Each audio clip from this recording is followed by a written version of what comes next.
Hello everybody, I'm Madame Sensei. I teach Spanish, French, and Japanese to high schoolers out here in the beautiful Pacific Northwest, and I love to use Minecraft. I love to play with Minecraft. I love to bring it into my classroom. I love all kinds of gamification. So if you want to help me with my ideas, either contact me through studio-nemo.com or at the Duolingo Educators Network, or of course the Minecraft Education Ambassadors or in the Minecraft Teachers Lounge. I think I might have started thinking about this one during a powerful learning conference that we had, and AJ Giuliani came. He's an author, and he was talking about, he's also written the book Launch, which was really good, and lots of other books actually. And he's talking about not just engaging the students, but empowering them, getting them to think really creatively and productively. So I'm also thinking about the fact that if you give somebody too many choices, they're just a deer in headlights. They don't know what to do. Okay, so the more creative solutions you normally get are when you put parameters on something. You say, okay, you can't do this or this or this, and then people really have to think, well, you know, we say outside the box, but really they're boxed in and they have to think within the confines of the box. And that's when you get your most creative thinking, I think. And then the next thing that happened was I broke my leg and I tripped over a student's backpack. And the doctor told me I couldn't get out of bed for a month. And so I was Zoom teaching at home. But, you know, when I was done with Zoom teaching, what else was I going to do? So just lie around in bed and watch lots and lots and lots of YouTube videos. And of course, I'm intrigued by the tiny house movement. And there are a lot of really good videos, which I will link in the description, that are probably in the target language that you're teaching about how, hey, this is a really big city in Madrid. This is a really big city. This is Paris. This is Tokyo. There's no place for young families to start a life. All the houses are really tiny. All the houses are really old. And so we finally managed to afford this little shoebox or a parking spot sized apartment. And this is how we have redone it to make it livable for living in the big city. And I decided that would be super fun for my students to do in Minecraft. So dun dun dun dun, I built a 36-room apartment complex. Now 36 because I was just told last month that next year all of my classes are going to have 36 students in them. So by golly, I want to make sure that all my students have something to do. So I built this for 36 students. All right, so there's also some other stuff, and I'll get to that as I do the walkthrough. Okay, but there's 36 rooms total in this behemoth. And just to remind you that I have discovered that the best way to build anything, since I've got so many students, don't put all the walls on immediately. Build them all at the same time. Start here, build all the exterior walls, and then build all the interior walls. And that way you can look around and see, oh, I haven't done it with this one. I haven't done with this one. Oh, I have done it with blah, blah, blah, blah, blah. Okay?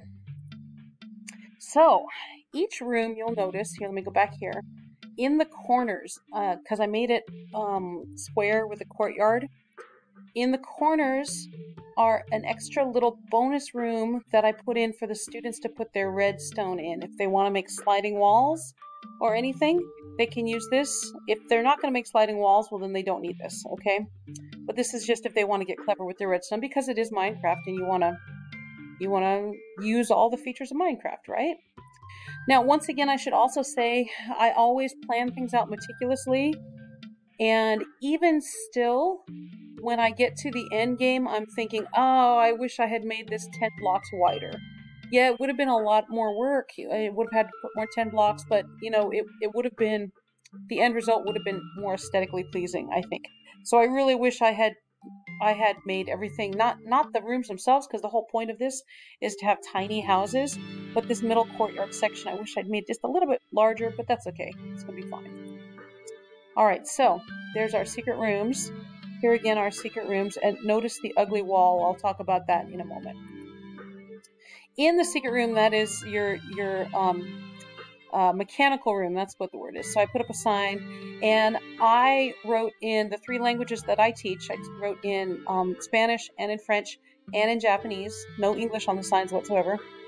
When I go with my classes, when I copy this file for that class, it's an easy thing to erase the other 2 languages. And then I've got that right there. So I apologize if you teach Italian or German, you'll have to do your own signs. But I like using the boards better than the signs because it's easier for me to cut and paste. Since I had to do this same thing 36 times, I could just cut and paste it from a Word document with a board, as opposed to if I used a wooden sign. Okay, and then here, the ugly wall. There's always, you move into someplace, and it's like, oh, the last person who lived here bought the house new in the 1970s, and nothing has changed since then. So I tried to choose the ugliest pattern I could find so that the students would feel compelled to tear down this wall and change it with something else. But I also told them that they could tear down the wall, because that's I want them to find the hidden room in there. All right, so now let me take you to the world for the walkthrough. And again, if you don't want to use this for my original vision, but you have a better idea, by all means, take the world and do whatever the heck you want with it. We are so limited in our time. Of course, I'm going to share with you. Just let me know what you did with it, because I'm sure you'll give me great ideas. So here's our walkthrough. Okay, so here we are. I've got a sign right here, and I'm going to erase whatever I don't need for whatever class, but here's the massive behemoth. Oh, look at that rendering in there. All right, so it's a square. Everybody's got a balcony, and the staircases, of course, they're kind of massive because that's the way Minecraft is. But I'll just fly in the air and just show you outside. So I figured everyone would like to decorate a little balcony, and that's part of their living space, right? And I tried to use colors that I thought would be in Spain, in France, and in Japan. Maybe you can find a brick building. So I was like, well, you know, what's going to look like it's not out of place in any of those places. So I'll just pick a random right here. Sure. And it's just a box. And I made it really tall so that the students could build 2 stories. All right, because that happens a lot as you put in a loft.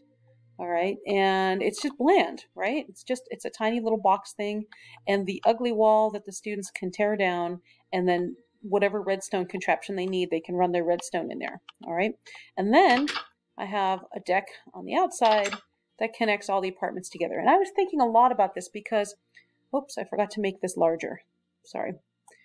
I was thinking a lot about this. Let me pause and make the screen a bit larger so you can see the edges. Okay, so here's my first pass for the assignment that I'm going to give the students with this. First of all, I have made a Blookit with all of the Minecraft words because I really want my students speaking in the target language as they do this. So I'll have that linked. Also, I'll have that linked for the Spanish, the French, and the Japanese Blookits. If you're teaching Italian, German, Latin, Portuguese, what have you, I apologize. You'll have to make those yourself, but you can always use my Blookit as your basis and then change out the words. That's fine too. I learned a while ago not to write name here, but to write the phrase "my name is," because it gives them that extra repetition that they need, especially for spelling like appel right there. So I'm going to have a video for the students to watch, first of all, and it's in the target language. And then the little scenario. Okay, you're not allowed to destroy the walls of your new apartment, but you gutted the entire interior and now picking up hammer and nails to make your dream home, but it's tiny, okay? But they can destroy that one ugly wall. So I have them write their apartment number, label all the rooms with crimson signs. So this is where they show me that they know what the names of the rooms are. And then I tell them to use bone meal or a glow sack to make the letters white, because crimson and black is hard to read. But this way they could do other stuff with other signs, but somebody's coming in will see the crimson signs and know that that's the vocabulary words. Label all their furniture with warped signs. Warped signs look weird. So again, that'll be like the cue of This is not part of the apartment. This is just the assignment. Okay. We can ignore those. I mean, like if you're playing the game and you see the crimson sign, you'll be just like, yeah, that's what the teacher wants. And then you could look at the other stuff. Okay. Because they might use signs to make part of their furniture. So these two are going to be weird colors that they're not going to use elsewhere. All right. Now, the real thing I want to do is get the students to interact with each other and use the language, apply the language, okay? There's 100 million ways that I could say, this is the bedroom, this is the kitchen, show me you know these things, but I'd much rather have the students actually applying their language, okay? So I decided, since I was starting with YouTube videos, that the scenario would be you're a YouTuber, but we're playing Minecraft, right? And all the kids have chosen what they're going to look like. They've chosen a skin. And I've found it's really fun to have the students write from that viewpoint, okay? That really gets the creative juices flowing. Oh, I'm an astronaut, so maybe I'm an alien and I'm looking at Earth culture, you know, but it makes it more interesting for the students, for me too, okay? So from the viewpoint of the skin you're wearing, write a walkthrough, right to the front door. Ah, that's the sound of rain in Minecraft. And the tree just got struck by lightning. I should have probably turned off Minecraft before going here. The number of the apartment that you're in. Okay, so they might not know it's Bob's apartment, but they'll be able to tell me the number. Okay. Where are you in the house? Describe the room. Move on to the next room. So I want them to do just this little walkthrough. Oh, I walk into the kitchen and I see these colors and it's really nice. Blah, blah, blah. I'm going to go turn off Minecraft right now. Hold on a second. That was too funny. But since only 3 people are watching these videos anyway, I'm not going to redo it. Okay. So I give them some vocabulary that they're going to need. First of all. Secondly, finally, we arrive. So that's the word bank right here. Describe the owner based on the decor. All right. Because we want to work on those adjectives. And then I give them a sentence frame. The best thing is because why? All right. And then here it is in Spanish. Same thing too. And then here's the sentence frames and the word bank that I gave them. And then Japanese. Here's our word bank. Here's our sentence frame. Oh, and then also I'm going to tell them you can build redstone contraptions, but only in the mechanical room. And then I haven't finished that. Okay. So anyway, this will all be linked for you to use if you so desire. And then if you change it at all, please let me know how you changed it, because I want to be more creative myself. So thanks for watching.